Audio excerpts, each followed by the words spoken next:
Hello and welcome to the Lions Roar podcast. I'm Dr. David Warren, the host of the podcast, where we talk about all things related to Calvary Baptist Academy and Hidden Treasures Preschool. Glad you've joined us for this very special episode. My guest today is Rusty Campbell, and Rusty is a representative from the Herzog Foundation, which means probably absolutely nothing to many of you, but we're going to learn about the Herzog Foundation. We're going to learn a little bit about Rusty. I was introduced to the Herzog Foundation a few years back as the head of school here at Calvary Baptist Academy. Had opportunity to attend some trainings. In particular, I attended a training in Grand Rapids, and it was a training on donor development. And I was immediately struck by the professionalism of the training. And the training was provided free of charge. I just had to get there. And they had a whole track of trainings, and we'll talk about that a little bit more today, but for leaders of Christian schools. And so I immediately signed up for the next one. And Rusty came on staff with the Herzog Foundation not long after that and got to know him. And this week, the Herzog Foundation has been here with a number of school leaders from across the country to do a site visit, basically just see what we're doing here at Calvary and see if there's anything that might resonate with their schools that they might take back with them, and then have some discussions around different topics. We talked a little bit about AI, and we talked a little bit about best practices in our schools, and just iron sharpening iron, learning from one another. So welcome to the podcast, Rusty. And I kind of gave away a little bit of where we're going, but tell me a little bit about your story. I know that you're with the Herzog Foundation and that Herzog's involved in Christian education, but your journey in Christian education began long before Herzog. So when did you get started with Christian schools and Christian education? Great question. First of all, thanks for having me on here, David. Appreciate it. It's always fun to just get to share with other leaders in the Christian education space, and love the opportunity to see what you guys were doing today over at Calvary. That was a great visit, and I know the folks that we brought with us loved it too. But the question of my journey in Christian education, my dad was a Christian school teacher and a Christian school administrator, and so my journey started when I was about 2 or 3 years old. Okay. So entered the preschool and the school that he was serving at the time. Where was that? That was in Nashville, Tennessee, a little school called Pioneer Christian Academy. Okay. Is the school still there today? The school is not there today, which is also a part of my story and my relationship with Herzog and what we're doing. Yeah, I won't jump the gun. Yeah, no, it's all good. I never, after having been in Christian education, seeing my dad work in Christian education, I actually really didn't want to go into Christian education. I wanted to be a park ranger for the National Park Service. Oh, wow. Yeah, but met my wife in college. I was a junior when I met her, and then came to realize that the National Park Service can assign you to whatever park they want to assign you. Were you studying for that purpose? I was a history major, and I wanted to be at one of those parks that was basically a historical tour guide of a park. Gettysburg, the whole Washington Monument scene, all of those things. So what's your favorite national park? I know we're rabbit trailing, but that's good. Just curious. Favorite national park is Joshua Tree National Park. Okay. No historical significance. Never been there. Just fascinating scenery. I think I like it most because it has some sentimental value to me. What state is it in? It's in California. California. Yeah. So tells you my geography. No, that's okay. My wife and I celebrated an anniversary there one time. One year when we were on spring break, my son and I took a father-son trip out there. So there's some sentimental attachment to Joshua Tree. But yeah. So you got derailed in college? Got derailed, was studying history so that I could do that, but I did get the education minor, so I had that as a backup, and realized that my wife my fiance at the time probably wasn't going to follow me all over the country chasing a national park dream, and so fell back into teaching. Tried to get a job at the public school where I did my student teaching at the time. No openings. The only thing that opened up was a Christian school. And went to work at a Christian school. So you went there by default, not by passion. By default, not by passion. But when I started teaching there, and I was teaching history, I was teaching math, coaching. What we do in Christian education when we first started, especially then, doing everything. Yeah. What I realized was it was like putting on a glove. I mean, I had grown up in it all my life. Everything was comfortable to me. It was just a natural fit. Yeah. And the big paycheck didn't hurt. Oh, totally. Yeah. But yeah, then I got my master's in educational technology and went to work in higher ed at a Christian college for about 12 years, and then went back to work at that same Christian school in 2012 as a head of school and served there for the next 12 years. So somewhere close to 26 to 30 years in Christian education professionally. That's great. Yeah. And that was all in Tennessee? That was all in Tennessee, yeah. Outside Nashville? All right outside of Nashville. Okay. Yeah. So what caused you to shift gears and step out of that head of school role, that administrative role you were in? Yeah, so I had attended Herzog events, had gone through the same leadership and development series that you had gone through. Yeah, it's kind of going to change our order, but I think that's fine. What is Herzog as far as the training side? We'll talk about the other sides of the Herzog Foundation. What do you mean by, I went to the training, so I know what it all is, but to a parent or someone watching out there, what does the Herzog Foundation do in regards to professional development and training? Yeah, so we are a foundation, which means that, our premise is that we give out funds as part of our foundation, but our philanthropic giving is through training Christian education leaders throughout the country. And like you said, they were no charge. All you had to do was get there. And there's a series of trainings that we call the Leadership Development Series that is a 6 trainings that I like to say they are a fast-track MBA for Christian school leaders. That's great. Because you know as well as I do, when we went through our programs, we didn't realize that when we became heads of schools that we became the CEO of nonprofit organizations. Yeah, very true. And we were not trained to be CEOs of nonprofits. We were trained managing budgets and salaries and hiring and all those things and more. Yeah, we were trained to write curriculum and help teachers get better. Yeah. So that's what we were. And so that's the space that Herzog initially stepped in with their training programs, was to help Christian school leaders do that part of it better, to really help us operate our schools business-wise more effectively, more efficiently, more sustainably. Yeah, that's the part that I highlight, is that it doesn't just make the school better at what they're doing, but makes it so that they can continue doing it in the long run. Yeah. So they're able to be sustainable and keep doing this. We're around for 50 plus years, and to be still around in 50 more years. Right. So right. Yeah. I always like to say we're trying to help schools make generational decisions, awesome. So that the next generation gets the benefit of the decisions that we're making today. Yeah. So you attended a training. That's how I got to know the Herzog Foundation, and then I completed that series of trainings around spring of 23. Okay. And I was actually on their website looking for another training to go to either that summer or the next fall to try to get ahead of the schedule, and saw that. And we started about the same time, interestingly. Yeah. And saw that this position that I serve in now, which is the associate training director, was open, and I almost did not apply for it. My wife actually talked me into it because I was happy at the school I was serving in. God was doing amazing things there. We were seeing the fruits of, after 12 years of working through some things, of just Him being faithful to us, and I really thought that was where I was going to retire from. And my wife said, "No, I think you would like that job. Just apply and see what happens." And so sent an application, and after 2 or 3 different conversations with our training director, Sadie Elliott, came on board in October of 23, and have enjoyed the journey ever since. What was your first event as in that position? My first event was it was an old strategic planning training that we did in Bozeman, Montana. Okay. Yeah, so funny story on that.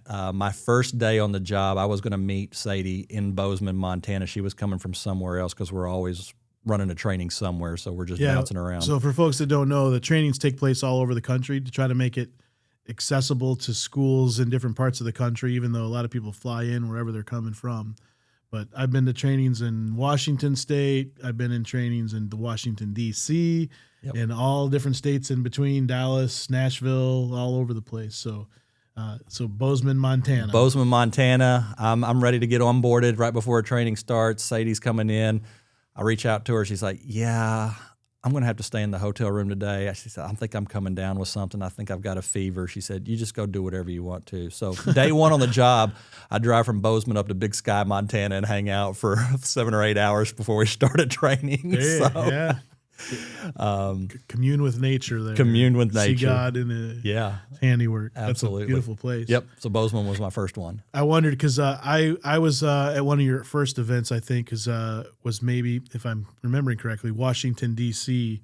I don't know how early that was, but it was one of the first ones when you were there, and I realized, that was the board leadership one. Yeah, and I was like, I thought it was just Sadie, so there's a new guy kind of thing. So I remember that. And Bill Penn and Jeff Hunger, our chairman of our school committee and vice chairman, went with me. And so that's when I first met you, I think, was in the Washington, D.C. Board leadership training. So, yeah. So you attended the trainings, then you all of a sudden became a trainer, so to speak, or at least you don't actually do the training for the most part. You lead the teams that do. Right. And each of the teams is made up of experts or at least school leaders that have had some proficiency in the areas. So there's board leadership, how schools can work best with their boards, and you bring your board members with you, and they learn how to effectively perform as a school committee, school board.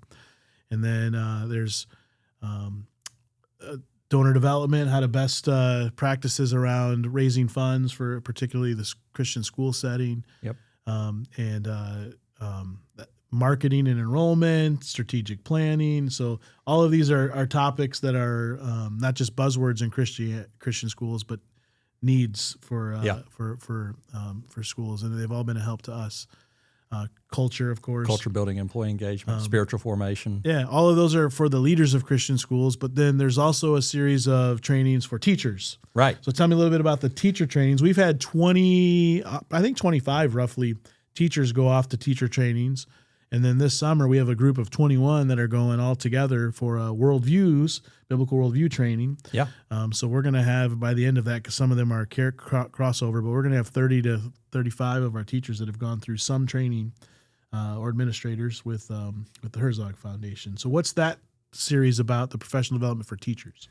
Yeah, so we have a couple partnerships with some organizations. One is with Museum of the Bible in Washington, D.C., so we do 2 trainings there for teachers. Yeah, last summer we sent a pretty good group, I think 12 or so, 14 that went to Washington, D.C. They went to, there's the retreat, which is the impact of the Bible. Impact of Scripture on Western civilization. And then they stayed for the biblical worldview, I think it was, or you can tell me, or maybe spiritual formation. I don't remember what came after that. But they were back to back. So they were maybe apologetics. They were there for 2 different trainings back to back. So they spent 5 days on Herzog's dime. Herzog paid for the hotel. It paid for their food. We sent them on some vans. They drove out there. So we just had to get them there, and they had a great time and learned a lot.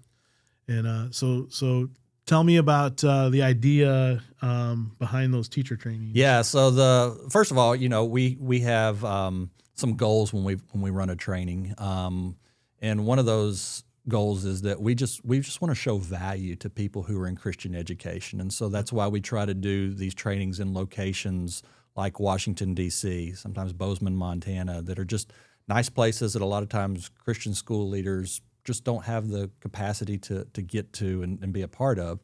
But then we just really try to do the best we can to take care of them. Yeah. And so that's our way we do that for leaders all year long, all the time, but being able to do that for teachers as well. Yeah. Our teachers, so, in Christian education, we go to conferences and things on occasion, or, we might go to a educators convention or something, and typically they share a hotel room. Mm-hmm. In the old days, it would be 4 to a room even, and so I know for them to even not have to share a room, they have their own room. Yep. And but not only have their own room, but often it's in a nice hotel. It's not whatever was the lowest budget option for the school kind of a thing, within reason. And so we've tried to do some of that as well, where we've tried to do a better job at taking care of. But Herzog leads the way in really honoring our teachers by not just getting them great training and paying the cost of that training and to bring in those speakers and trainers, but like you said, to really honor them by Yeah. giving them a nice place. And it really is a retreat. Yep. To go to Washington, D.C., stay at a very nice hotel downtown D.C., and then free admission to the Museum of the Bible. Yep. And I know sometimes they'll do a tour of the Capitol building. Sometimes they've done monument tours. Yep. And different things, and just really give them an enjoyable trip around the training. So there's professional development taking place. There is professional development that does take place. We do training while we're there. You feed them. We feed them. And so it makes it a lot easier for me to say, teachers, I need you to go to professional development when they're like looking forward to it. Yeah. We had some teachers go also to the ARC, the Creation Museum, Yep. and do some training for some science stuff there. Yeah. And, that partnership you have with them as well. And that's been a neat thing. And they came back very, very much had learned a lot, but then also just enjoyed, again, that the experience of having the chance to go visit there without students and or they were the ones being taken care of and not running a trip for someone else. Yep. Our 8th graders go to the ARC and the museum for their 8th grade trip as part of that. So it's a whole different trip when you're going to learn and to be catered to. And just as a leader, as part of the graduate cohort in particular, feel very spoiled by how Herzog takes care of us when we go somewhere, and even invites our wife on occasion to a retreat, and pays the way, and then does that. And I think that it's just a neat thing that Herzog's trying to do to train teachers, to train Christian school leaders, to make them more sustainable, to make them better, but also taking that extra step to say and to honor them while they're doing that work. Yeah. Because, in most Christian schools, in most scenarios, they're not getting a huge paycheck. They don't have a lot of extras. Some of them I know don't do big vacations at this stage of their life in particular and such. So for some of them, this is a unique experience. Right. I've had some come back and tell me, I've never stayed in a hotel that nice, even on their own family trips and stuff. Yeah, we've had people come back and say, we haven't stayed in someplace this nice since our honeymoon. Yeah. It's the last time. That's 30 years ago. And so that's maybe sad in one aspect, but it's also a real blessing that Herzog has thought of that. And so we're really benefiting, whether you realize it or not, parents that are watching, even students that are watching. Our teachers have gotten better, and I think our school has improved. I know you had a chance to talk briefly with Bill Penn, the chairman of our school committee, and he'll tell you that we are doing things differently and better, best practices around a lot of our leadership and our teachers are benefiting because of what Herzog's doing. So we're thankful for that partnership. But what are the other aspects of the Herzog Foundation that you would say people maybe should be aware of or aren't aware of as much? I think probably the training one is where schools get noticed the most because they're going to those trainings and such. But I know that there are some initiatives that are pointed more towards parents and initiatives that are pointed more towards just the public, the general public and such. What do those look like? And I'm asking questions I know answers to, but giving you a chance to share with us, and where will they find those resources? Yeah, the resources can be found at herzogfoundation.com. And we have one of the things that we do is we have a online publication called The Lion. Yep. And The Lion really focuses and drills down on things that are taking place in education in our country, and really brings to light some of the things that are happening that maybe the government's overstepping its bounds, overstepping its reach. But what's happening with Christian education. I know Michigan is not a state that has school choice, but there's a lot of states out there that are where those initiatives taking place, and what the good news, and also what advocacy things should we be doing or know about, or right. Yeah. And then we have an ambassador program that is for next year. I believe there's going to be 12 that are selected. They have to be recent college graduates. Usually it's right after they graduate from college, and it's a year-long paid internship where they just get exposed to everything related to Christian education from the policy side, the government side, to they come and help us run trainings. They go out and visit with schools.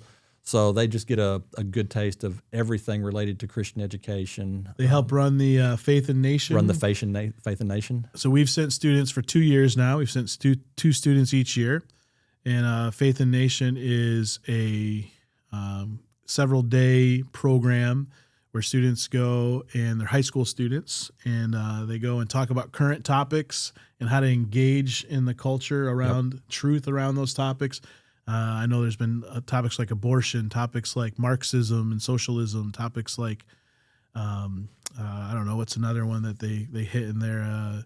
Riley Gaines was there to talk about men and women's sports. It wasn't Riley Gaines, but it was, they gave away her book, Riley Gaines' book at the time. They gave away her book. It was a girl that swam with the transgender swimmer at University of Pennsylvania, and what it was like being in that world and dealing with all of that. One of my favorite things about that is that not only do they hear from them and get the opportunity to ask questions of the speaker, but then they take them off into small groups, and our ambassadors will lead discussions with the students of, okay, how are you experiencing this? What is your strategy to deal with this?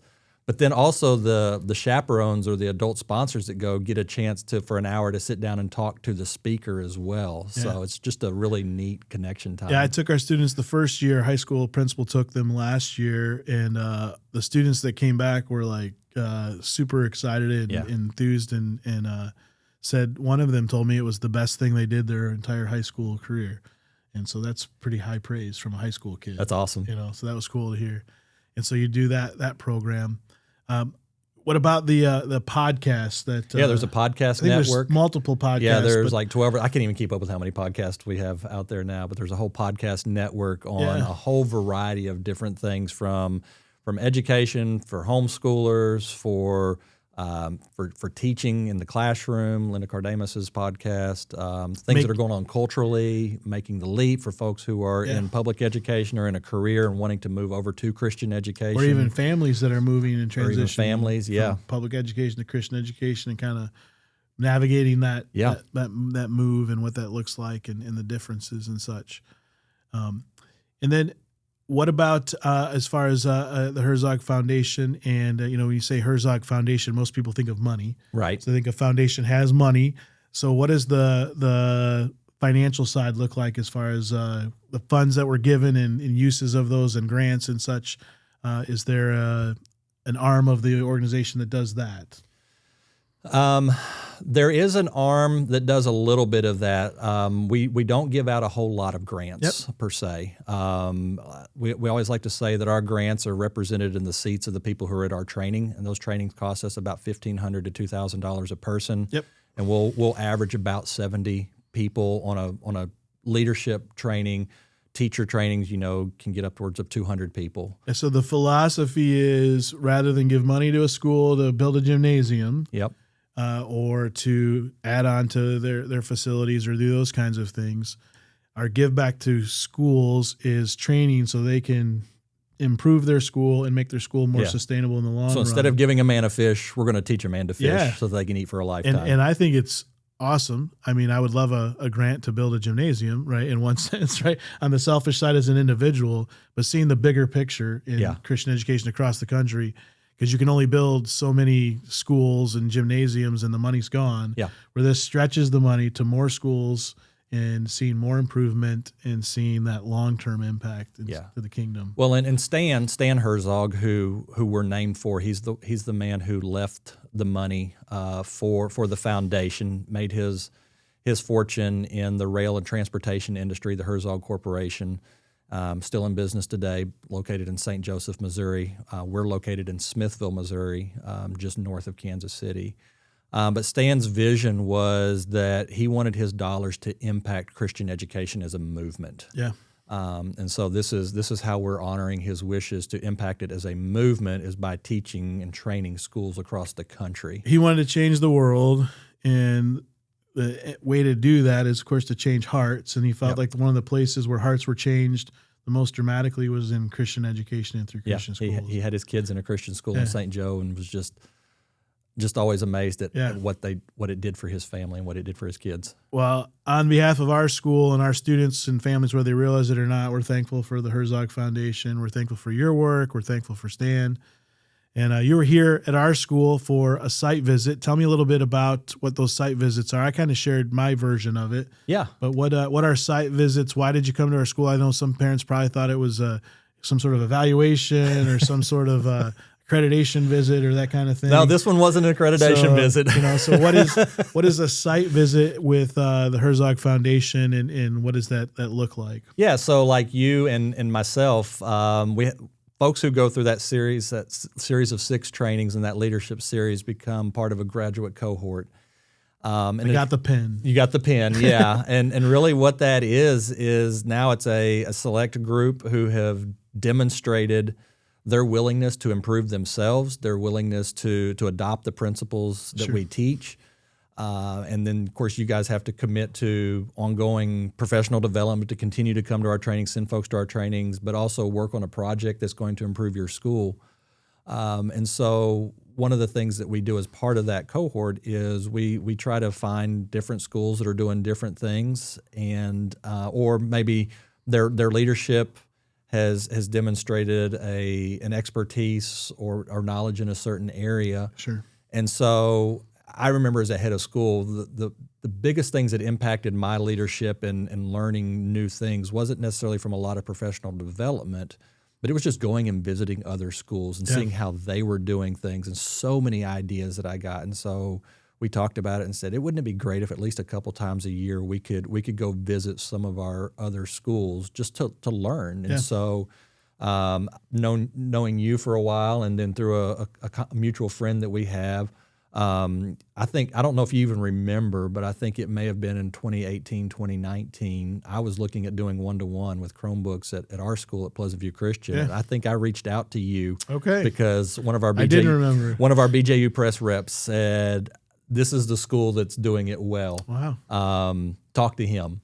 Okay. And so I didn't put it all together because I didn't remember that until you were talking about today about something else. It's like, I think I did reach out to David, and I did think we did talk about that. Yeah. But I knew your school was on the front edge, the leading edge at that time of technology, and now with AI, I've had some conversations and stuff like that, and so I just wanted to bring our graduates to visit. We're Calvary. Stumbling through it ahead of everyone. Stumbling through ahead of it, yeah.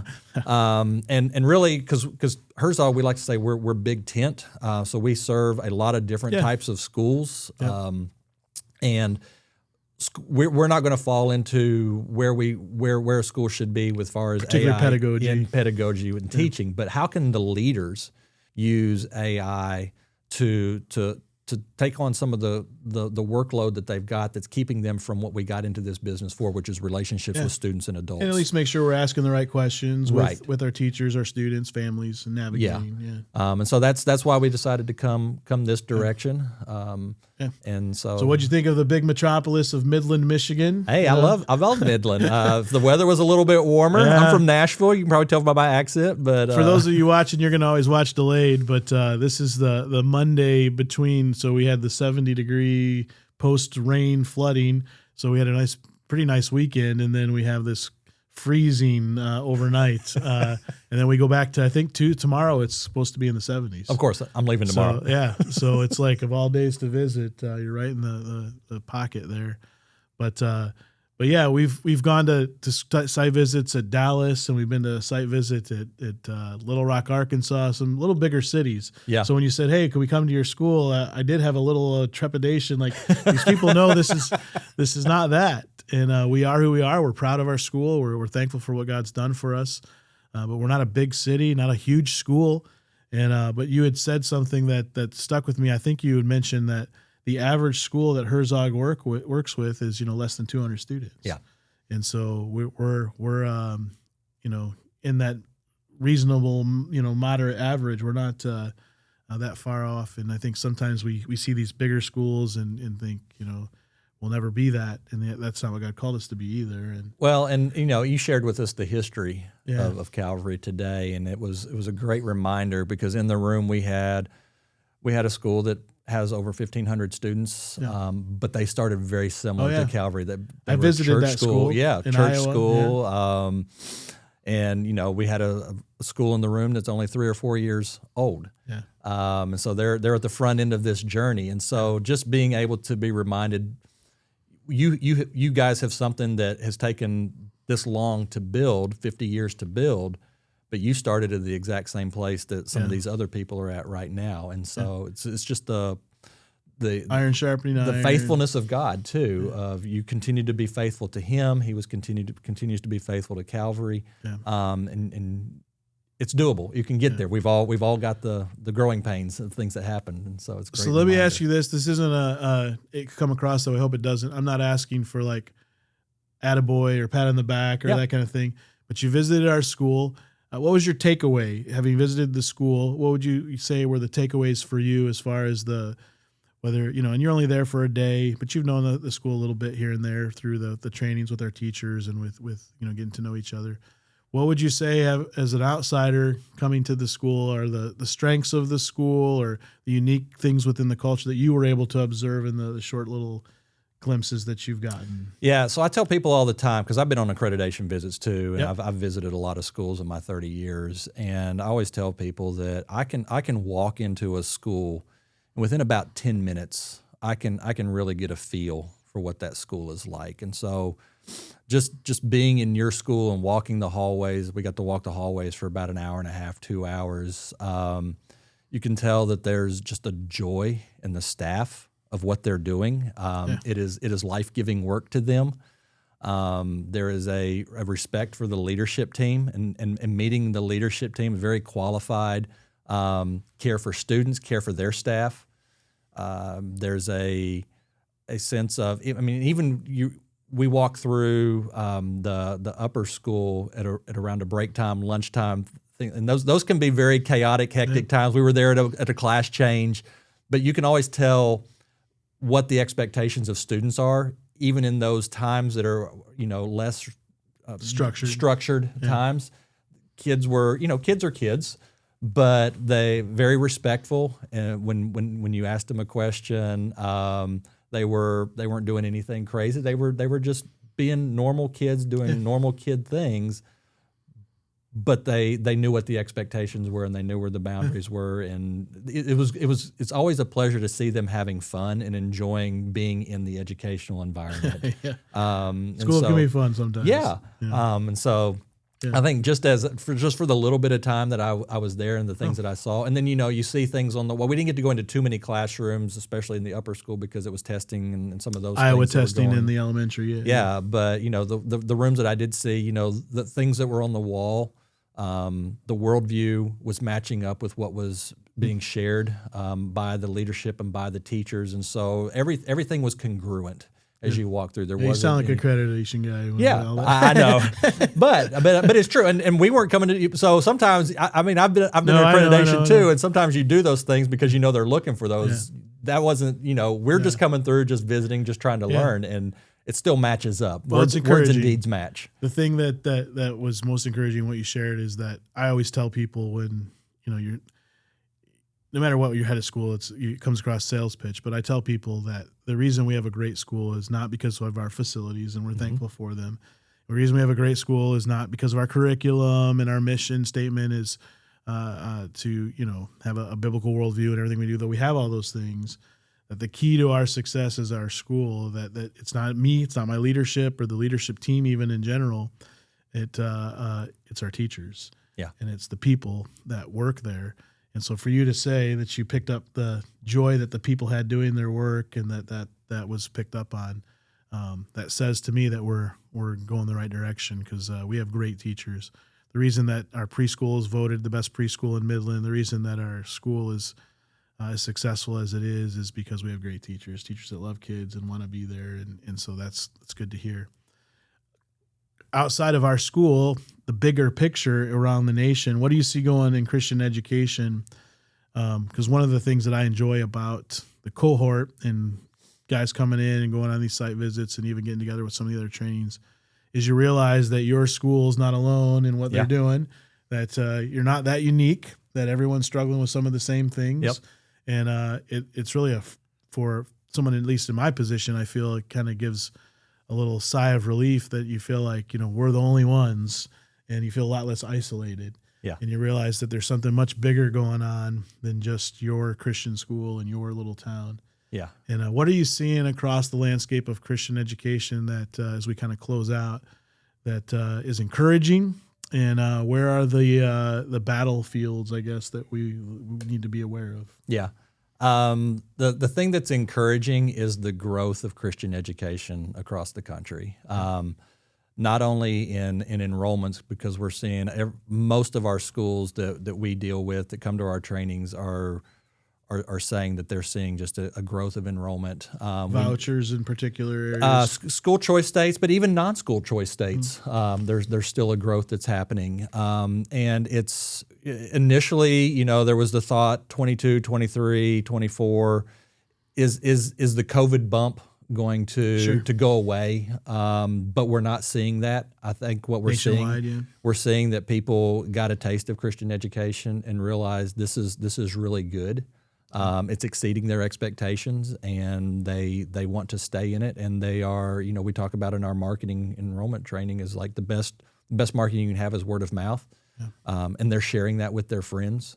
And so more and more families are taking a look at Christian education, which means that praise the Lord, Christian schools are having a greater opportunity to share the gospel with more and more families. We talk about all the time that the Christian school is the best tool available to the church today to impact the next generation. I believe that. Because the church, basically for a 13-year period of kindergarten through 12th grade, has about 1,500 hours that they have those students. Probably less now that a lot of churches have gotten away from Sunday night services.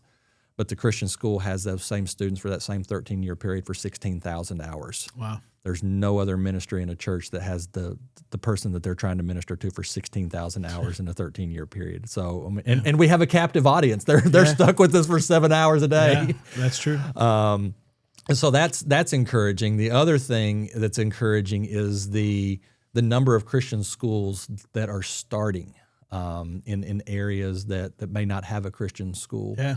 One of the other arms that we have at the foundation is dedicated to helping Christian schools start. So last year we helped 250 Christian schools get started. Yeah, I've worked with 2 as a mentor. Yeah, and we're on pace to do that again this year. Over that program's been in place for about 3 years. I think we're somewhere around the neighborhood of 650 schools that we've helped start across this country. That's awesome. So that's refreshing too. And my dad passed away in 2023 right after I took this job, and that's one of the regrets that I have, because he was a career Christian educator. So he came through the 70s and 80s and saw some of the things and some of the concerns that he had. I wish he were still around to be able to see how Christian education has changed. It's turned a little bit of a corner in some ways. Yeah, absolutely. Yeah. So wow.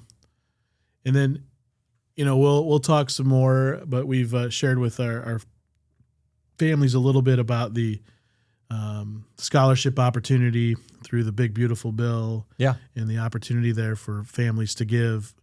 Currently, it's $1,700 per individual, and potentially for a married couple, $3,400. That's still back and forth about whether it will turn up to be $1,700 alone or the $3,400. But either way, directly deducted from their tax burden, which means you're going to pay the taxes anyway. Yep. You can direct it towards a Christian school through a scholarship granting organization.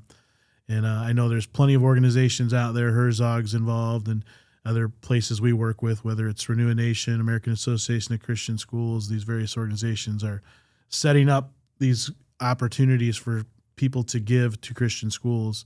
Our hope is that our governor is going to approve the state of Michigan to receive those funds, because each state has to approve that, the recipient to be a recipient state. I know in our state, she said here recently that she's still working on deciding what she's going to do. So that's good news, because I was very much under the impression that she probably would deny that very quickly because of the school board, Michigan School Board, and the unions with the school teachers in public schools and the threat they feel from that. So we're praying about that. I'm going to give to the organization either way, whether it's to our school, which is what I would desire to do, or to a school out of our state if our state doesn't receive those funds. But that's going to be a boost in the arm to Christian education, just a little bit of funding, actually a significant amount of funding, because it'll add up quickly. Yeah. If you have a parent give and a grandparent give and a church member give that doesn't have kids any longer, quickly that's almost $5,000 between those 3 families for one student. That's significant money. Yeah, I wish I had known we were going this direction because we have run some just scenarios of what that could look like. We did that with our if even just like in your school, if 50 people out of your school, even if Michigan doesn't, but they decide, hey, there's a school in Tennessee, or you've got family members or friends in another state that does use that money. 50 schools across the country, 50 people from every school across the country, if they were doing it, it's somewhere in the neighborhood of 25, 30, 40 million dollars that you could pump right back into Christian education. It's huge.